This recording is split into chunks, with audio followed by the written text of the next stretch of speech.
আসসালামু আলাইকুম ওয়া রাহমাতুল্লাহ। দেশের প্রধান প্রধান দৈনিক পত্রিকাগুলো তাদের শিরোনামে যে খবরগুলো গুরুত্ব সহকারে ছাপিয়েছে তাই নিয়েই হাজির হলাম আপনাদের সামনে। আশা করি সাথেই থাকবেন। দেশের প্রধান প্রধান দৈনিক পত্রিকার শিরোনামে স্থান করে নেওয়া গুরুত্বপূর্ণ খবরগুলোর মধ্যে শুরুতেই থাকছে, এই সরকার উত্তরাধিকার সূত্রে একটি বিপর্যস্ত ও যুদ্ধ বিধ্বস্ত অর্থনীতি পেয়েছে বলে জানান প্রধান উপদেষ্টা ডক্টর মোহাম্মদ ইউনূস। পাচার করা $234 বিলিয়ন ফেরত আনতে ওপেন সোসাইটি ফাউন্ডেশনের সহায়তা কামনা করেন। প্রধান উপদেষ্টার প্রেস সচিব শফিকুল আলম বলেছেন, জুলাই আগস্ট গণহত্যার বিচার না হওয়া পর্যন্ত আওয়ামী লীগকে কোনো ধরনের রাজনৈতিক কর্মসূচি করতে দেওয়া হবে না। পাশাপাশি নারকীয় হত্যাকাণ্ডের জন্য আওয়ামী লীগকে ক্ষমা চাইতে হবে বলেও তিনি জানান।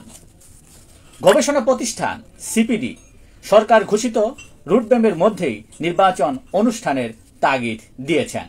সংস্থাটি বলেছেন, জনগণের ম্যান্ডেট ছাড়া কোনো সরকার বেশি দিন থাকতে পারে না। যত দ্রুত সম্ভব গণতান্ত্রিক প্রক্রিয়ায় যেতে হবে। সিপিডির মতে সংস্কার কর্মসূচির পরও ব্যবসায় স্বস্তি আসেনি।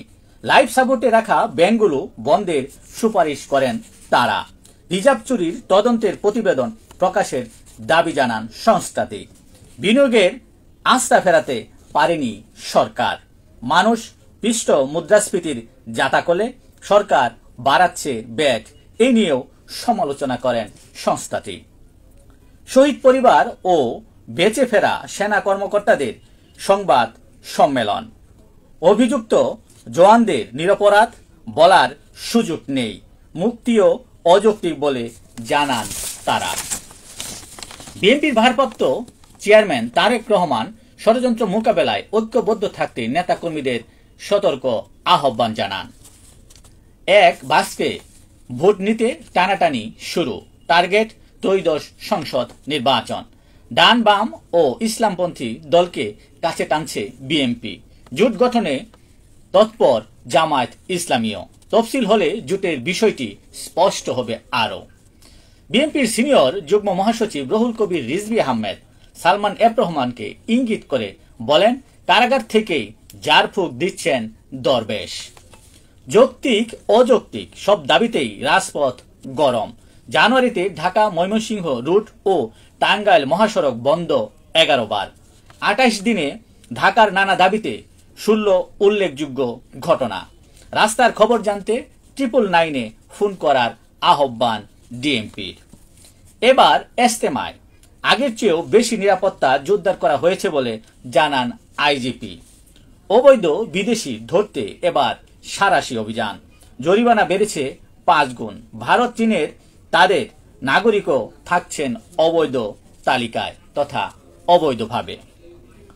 ব্যাট গায়েবে ঘুষ দুর্নীতির পোয়াবারো, আদায় বহির্ভূত প্রায় 80%। নিত্যপণ্যের বাজার নিয়ন্ত্রণে আনতে পারেনি সরকার। শুল্ক প্রত্যাহার না করলে ফল খালাস না করার হুঁশিয়ারি।